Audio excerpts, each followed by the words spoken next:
नमस्कार दोस्तों, मैं गोविंद विश्वास आप सभी का इस चैनल पे एक बार फिर से स्वागत करता हूं। हमारे साथ आज उपस्थित हैं निकिता पारेख जी, जो कि अहमदाबाद से हैं। तो निकिता जी, आपका बहुत बहुत स्वागत है इस प्रोग्राम में, जिसका नाम है अपनी कहानी अपनी ज़ुबानी। तो जो भी दर्शक इस चैनल पर नए हैं, चैनल को सब्सक्राइब करें और वीडियो को अंत तक ज़रूर देखें। तो निकिता जी, हम जानना चाहते हैं कि आपका बचपन कहाँ बीता, आपकी स्कूलिंग कहाँ हुई और आपके इस फील्ड के प्रति रुचि कैसे बढ़ी? सबसे पहले तो बहुत बहुत शुक्रिया गोविंद जी और आपकी टीम को कि मुझे यह प्लेटफॉर्म पे बुलाने के लिए। मेरा जन्म अहमदाबाद में हुआ था। स्कूलिंग भी अहमदाबाद में ही हुआ। बचपन से मेरा चित्र तरफ काफ़ी लगाव रहा और बचपन से मैं बड़ौदा मामा के घर जाती थी। तभी से बड़ौदा फाइन आर्ट्स कॉलेज की जानकारी थी। यूं ही समझ लो कि तब से ही तय कर दिया था कि आगे अगर पढ़ाई करनी है तो बड़ौदा फाइन आर्ट्स से ही। जी, निकिता जी, जैसे आपके चित्रों में जातका स्टोरी व फोक टेल्स ये सारी चीज़ें दिखाई देते हैं, इसके अंश कहीं न कहीं, तो वो किस प्रकार आपके काम में आया, उस विषय में भी दर्शकों को ज़रूर कुछ अवगत कराइएगा। शुरू से ही मेरा काम बहुत नाइव था, अनरियलिस्टिक था। कॉलेज काल में मैं बहुत फोक टेल्स और फेरी टेल्स पढ़ती थी और मेरा काम स्टोरी ओरिएंटेड हो गया था, जहाँ मैं मेरे काम में मेरा सराउंडिंग्स बहुत आता था।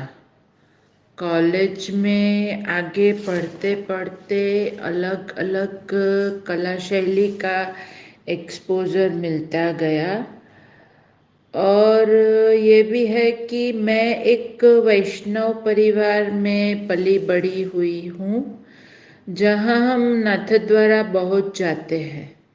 नाथद्वारा के लगाव से मेरा काम में पिछवाई पेंटिंग्स का काफ़ी इन्फ्लुएंस आया।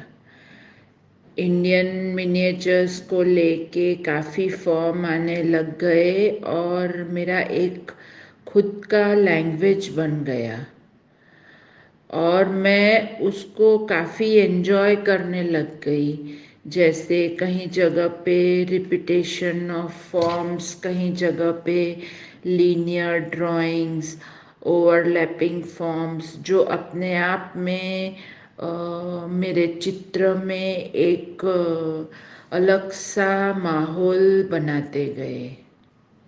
जी, निकिता जी, आपके काम में एक ड्राइंग की तो महत्वता है ही, वह दूसरा साथ में इंडियन टेक्सटाइल व जो कपड़े एम्ब्रॉयडरी करते हैं उस तरह की चीज़ें भी दिखती हैं, तो उसके पीछे क्या कारण है और वो कब से उसकी शुरुआत हुई?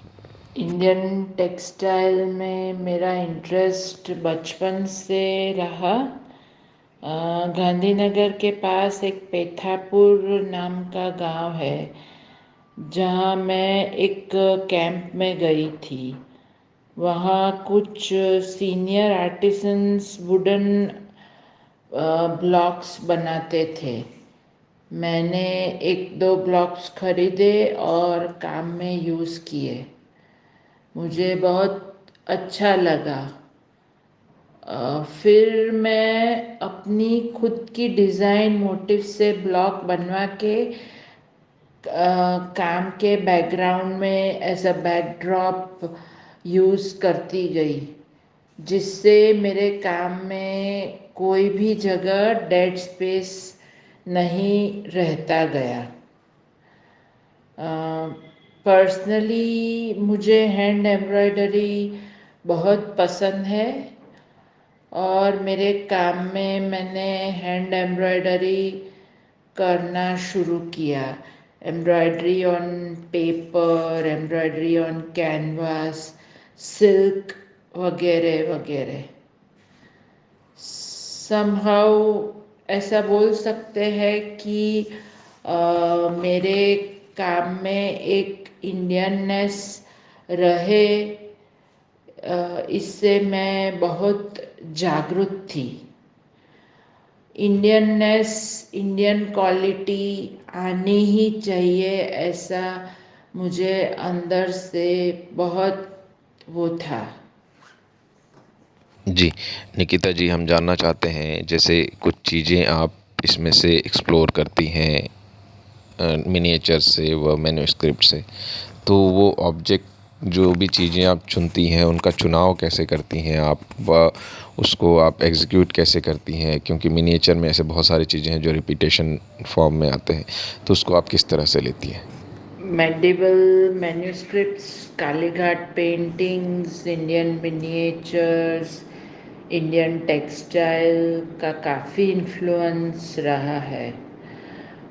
यह सब के बीच में मैं कभी कभी नाथद्वारा जाती हूँ तो ट्रेडिशनल आर्टिस्ट को मिलने उनके स्टूडियो पे जाती हूँ। उनकी वर्किंग स्टाइल पता चलती है, वो नेचुरल कलर्स को कैसे डील करते हैं वह पता चलता है, टेक्निकल प्रॉब्लम्स को कैसे हैंडल करते हैं। वैसे इंडियन मिनिएचर्स के प्रति लगाव से मैंने कुछ दिन मिनिएचर आर्टिस्ट के साथ रह के कुछ वर्कशॉप्स की है, जिस एक ओपन माइंड रख के, और उसका एक गजब का इन्फ्लुएंस मेरे काम में आया। और मिनिएचर्स की काफ़ी इमेजेस, फॉर्म्स, लाइन, ड्राइंग्स मेरे काम में आने लग गए। यह समय मुझे ऐसा लग रहा था कि मेरे काम को अगर कुछ डायमेंशन मिल जाए तो बहुत कुछ बात बन सकती है। फिर एक ट्राइड एंड टेस्टिंग प्रोसेस से गुज़रते गुज़रते मैंने कुछ fabric, synthetic cotton, hand embroidery, यह सब का कॉम्बिनेशन लेके मेरे चित्र में एक डायमेंशन देने का तय किया। और जैसे मेरे लैंडस्केप मेरे साथ बात करने लग गए।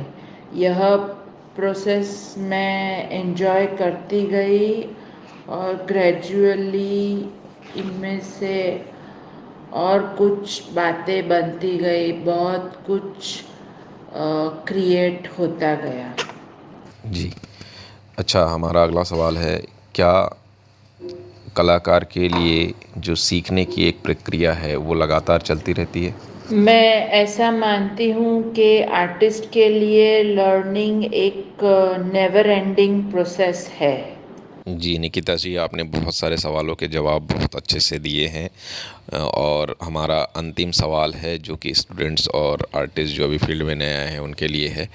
तो हम जानना चाहते हैं उनके लिए आपका क्या संदेश है जो अभी-अभी फील्ड में आए हैं? गोविंद जी, यंग स्टूडेंट्स जो पढ़ रहे हैं और जो जस्ट पास आउट करके निकले हैं, उनको मैं यह कहना चाहती हूँ कि अगर आपको आर्टिस्ट बनना है तो कंप्लीट डेडिकेशन दे दो, खुद के साथ ऑनेस्ट रहो। जैसे कोई भी प्रोफेशन में स्ट्रगल होता है, ऐसे इसमें भी स्ट्रगल है, पर यह स्ट्रगल अपने आप में है, अपने सेटिस्फैक्शन से है।